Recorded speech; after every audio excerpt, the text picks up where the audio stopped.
Today's Sunday. I remember when I was a kid, every Sunday felt special. My parents would take us to church in the morning, where I would fight with my older brother, and then when church was over, we'd get in trouble for acting up. Afterwards, we'd go grocery shopping and then walk around a park or mall. We would only go and buy the essentials when we would shop, the bare minimum of what my parents could afford.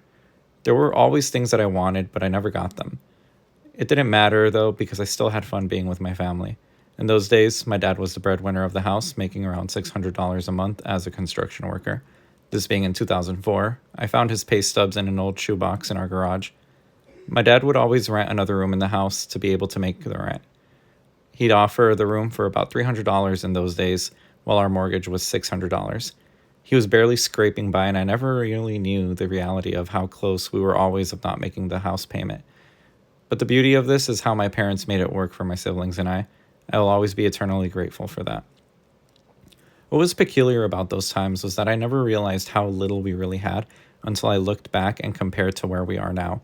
In those times, we only had the essentials, and I was so happy. I'm very fortunate because I had a great childhood. It doesn't take wealth and riches to provide a good childhood.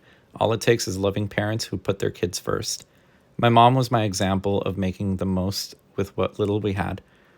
With the most basic ingredients, she'd cook the most delicious foods. When our clothes would wear out, she would stitch and patch them back together. Nothing fancy, nothing lavish. None of that was part of my childhood. What I do remember being part of my childhood was me being happy every day and Sundays having that special feeling to them.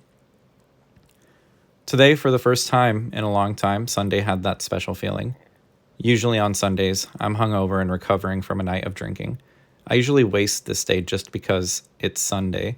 I convinced myself that this is what Sundays were for, just a buffer between Saturday and starting the work week again on Monday. Or when I worked retail, Sunday was that day that I had to work while everyone else got it off. It just hasn't had that special feel to it like it did when I was a kid. Now it's just a weekly throwaway day to do nothing. But today was different. I didn't drink the night before, so I woke up feeling great. I had breakfast with my fiance and a couple of our friends in the morning.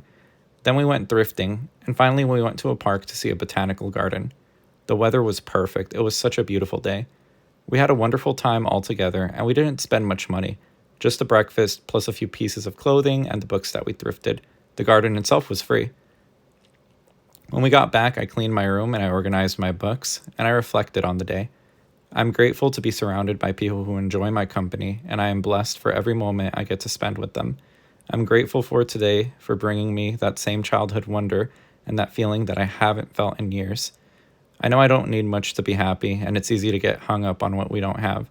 So when you get the chance, take a moment to think about all the wonderful things that you have in your life. The people, the places you enjoy, and the opportunities that you might have. But most importantly, the people that love you and pour their souls and hearts into you.